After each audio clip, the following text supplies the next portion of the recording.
안녕하십니까. 강남노무법인의 김혜선 고문입니다. 오늘은 정봉수 노무사님을 모시고 근로기준법 제3조에 대해서 한번 설명을 듣도록 하겠습니다. 우선 그 3조의 내용을 좀 설명해 주시죠. 네, 안녕하십니까. 공인노무사 정봉수입니다. 예, 근로기준법은 그 1조 목적, 2조 용어의 정의, 3조 근로조건의 기준으로 되어 있습니다. 그래서 굉장히 근로기준법에서 이제 총칙에서 제일 세 번째 나온다는 것은 굉장히 중요한 규정을 설명하고 있습니다. 근로조건의 기준, 여기서는 이 법에서 정하는 근로조건은 다시 말해서 근로기준법에 정한 근로기준은 최저 기준이므로 근로관계 당사자는 이 기준을 이유로 근로조건을 저하시킬 수 없다. 이런 말로 기술되어 있습니다. 그러니까 근로기준법에서 정한 근로기준법은 최저 기준이다. 그리고 근로기준법을 위반하게 되면 형사처벌의 대상이 됩니다. 그래서 누구든지 그러니까 회사에 대해서 근로계약서나 아니면 어떤 취업규칙 이런 부분도 항상 근로기준법보다 같거나 아니면 더 좋은 조건을 만들어야 됩니다. 그래서 여기에 좀 특징은 근로기준법은 강행 규정이다.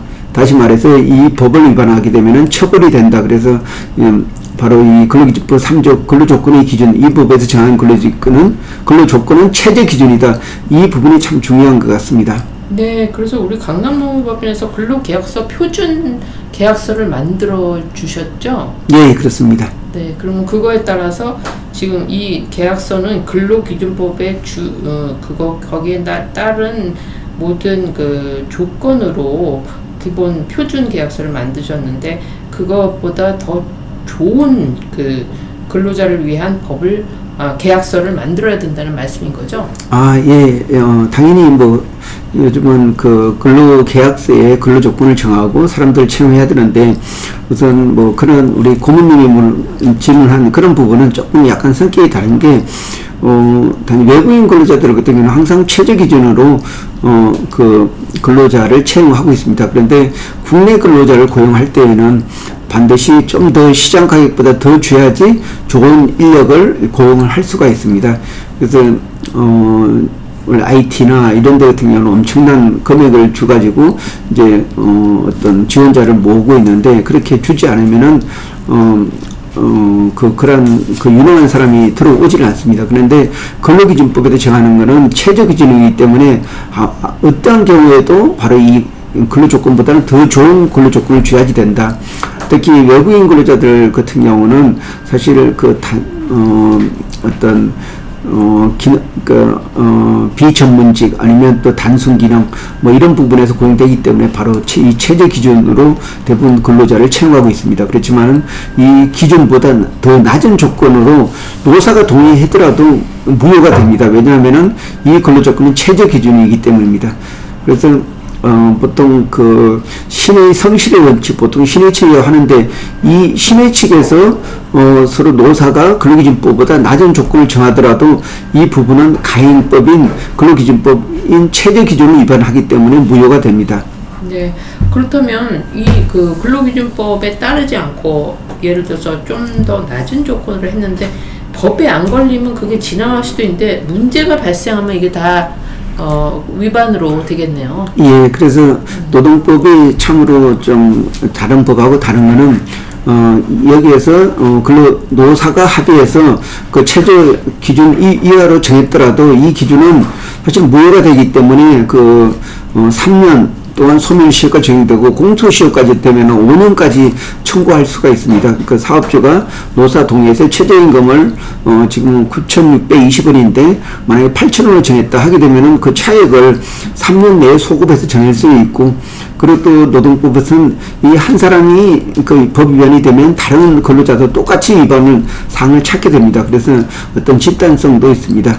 그래서 특히 이 최저 기준 관련되어 가지고는 주로 많이 나오는 사례가 노동조합과 회사가 그 고정적으로 받는 10대를 통상임금으로 제외하기로 했다.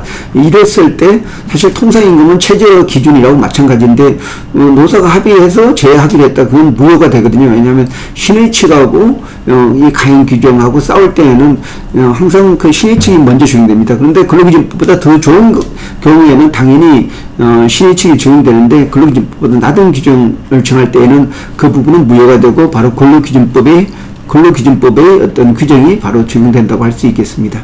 네, 그러면 우리 그 강남노무법원에서 우리가 저기 해결했던 사건 중에 혹시 참고할 만한 이 그 근로기준법을 혹시 위반을 해서 피해를 본 사례는 좀 많이 있겠는데요? 예, 저희가 많이 했던 사건 중에 아마 그 유명한 대형의학원에서는 그 임금을 좀 더 주는 대신에 그 퇴직금을 안 받기로 하는 그런 근로계약을 체결했었습니다.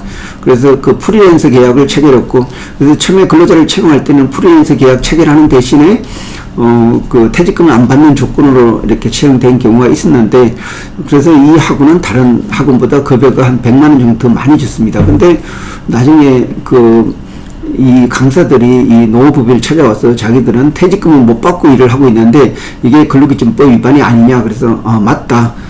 회사가 퇴직금을 안 주는 대신에 기본금을 많이 준다. 이 자체는 그러면 신의 성취 원칙하고 신의측 원칙하고 이 가행 규정 원칙이 바로 충돌이 됩니다. 이럴 때에는 우리나라 법원은 어떤 그 법의 안정성을 위해서 이제 가행 규정을 먼저 적용되고 있습니다. 비록 노사가 합의했더라도 그 부분은 무효가 됩니다. 왜냐하면 퇴직금은 가행 규정이기 때문에 먼저 줘야지 되는 사항입니다. 네, 그렇군요. 그런 사례가 많이 있겠습니다. 노사가 이런 근로기준법 특히 3조에 대해서 정확히 알고 이런 그 법에 위반되는 사건이 없었으면 합니다. 오늘 말씀 감사합니다. 예, 고맙습니다.